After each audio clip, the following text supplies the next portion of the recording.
Greetings, Earthlings. I wanted to do a quick video before I put this thing away for a while because I've got some other stuff I need this space for. But I had a little discussion with somebody about, he asked me, are you going to replace the battery in your logic analyzer? And I'm like, what battery? I don't know that it has a battery. And he mentioned that there's a time of day clock in here, which is, you can see right here. And that he has a 1630. This is a 1631. But basically the same. I think the difference is the scope. He said every time it finishes running the self-test, it prompts me to enter the time and date. And so he thinks his battery is dead and he'll have to replace it. It's got a battery backed up clock. Well, I've never used the battery, or the clock rather. This is, you get to this system and then next takes us to peripherals. And there's the clock and you can see it's all zeros and I've never even tried to set it. I don't use it for anything. It's used in logging and stuff as far as I can tell.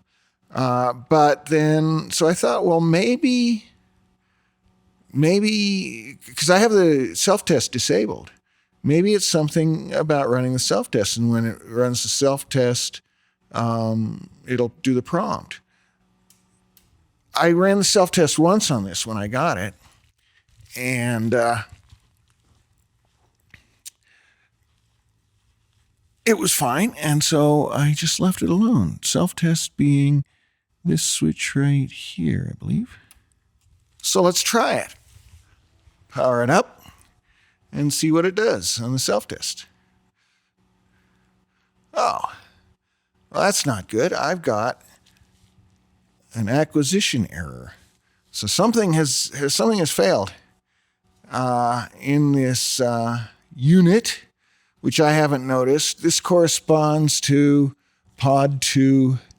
Let's see here. Pull this out of here. This line of pod 2 it says is failed.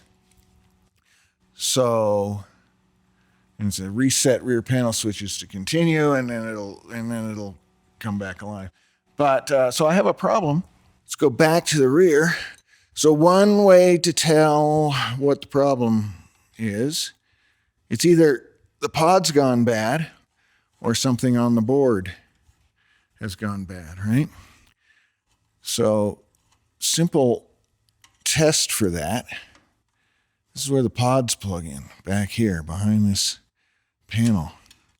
Simple solution, well, not solution, but the next step in tracking down the problem is to just I'll swap pods 2 and 3 where they plug in. It's not out yet. I thought it was loose. Ah, there we go. Okay. This is pod 2, this is pod 3. So what I'm going to do is I'm going to swap them and see if the problem moves with the pod or not. And if it doesn't, well, if it does, then the problem's most likely, shall we say, with the pod. Why won't that plug in?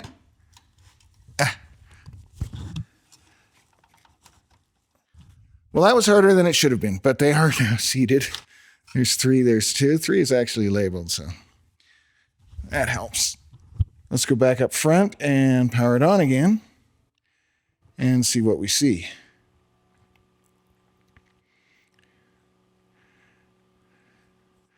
As it fades into view, that is the same as it was. Okay, so it appears that the problems are not with the pods. The problem is not with the pods. Oh, I have to flip the switch. Wait a minute.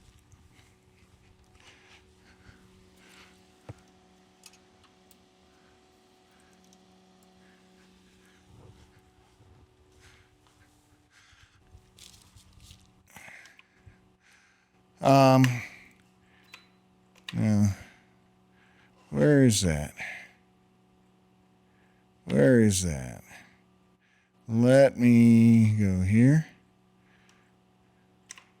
There we go. Okay. So taking a look here, it's showing pod 2, bit 1, data line 1, whatever, is stuck high where the others are low. With nothing connected, they should read low, obviously. So this requires some further investigation. Meanwhile, the logic analyzer is still usable. I just can't use that one channel. The most likely explanation is that the differential receiver on the state board is